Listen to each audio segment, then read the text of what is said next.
বিশ্বের সকল বৌদ্ধ ধর্মাবলম্বীকে জানাই মৈত্রীময় শুভেচ্ছা ও অভিনন্দন।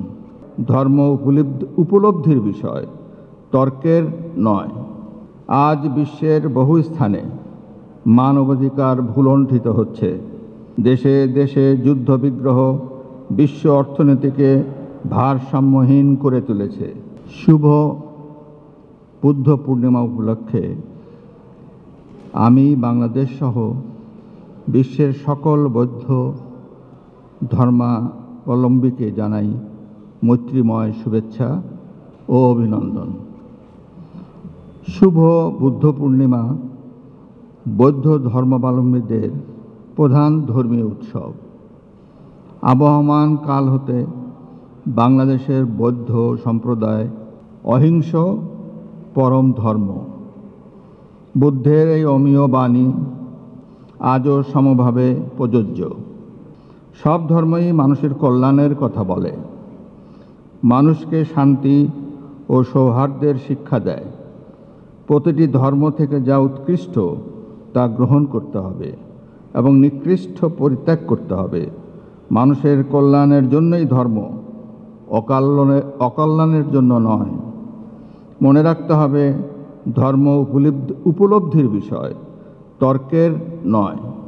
আমি আশা করব একটি সুখী, সমৃদ্ধ ও শান্তিময় বাংলাদেশ গড়তে আপনারা বুদ্ধদেবের সুমহান শিক্ষা ও আদর্শকে সবার মাঝে ছড়িয়ে দিবেন, মানুষকে আলোর পথ দেখাবেন।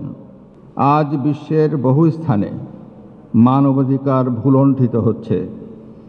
লোভ, লালসা, ঈর্ষা, প্রতিহিংসার ন্যায় কুবৃত্তি সমাজের শোষণ বঞ্চনা বাড়াচ্ছে।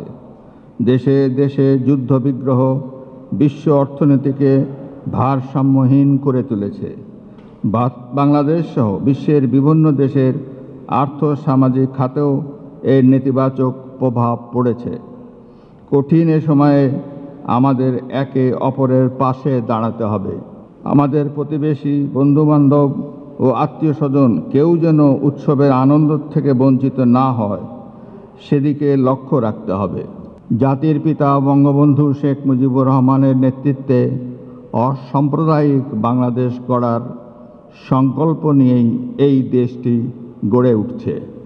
মুসলিম, হিন্দু, বৌদ্ধ, খ্রিস্টান নির্বিশেষে সকলের সম্মিলিত অংশগ্রহণে রক্তক্ষয়ী মুক্তিযুদ্ধের মাধ্যমে আমরা স্বাধীনতা অর্জন করেছি। এদেশে যা কিছু সাফল্য অর্জন তা সকলের। ধর্ম, বর্ণ, গোত্র, নৃতাত্ত্বিক পরিচয় নির্বিশেষে আমরা এদেশের নাগরিক। আসুন সৎ সুন্দর জীবনযাপনে উদ্বুদ্ধ হই, ভালো কাজে অন্যকে অনুপ্রাণিত করি এবং ভালো কাজের মাধ্যমে নিজেদেরকে দেশের যোগ্য নাগরিক হিসেবে গড়ে তুলি।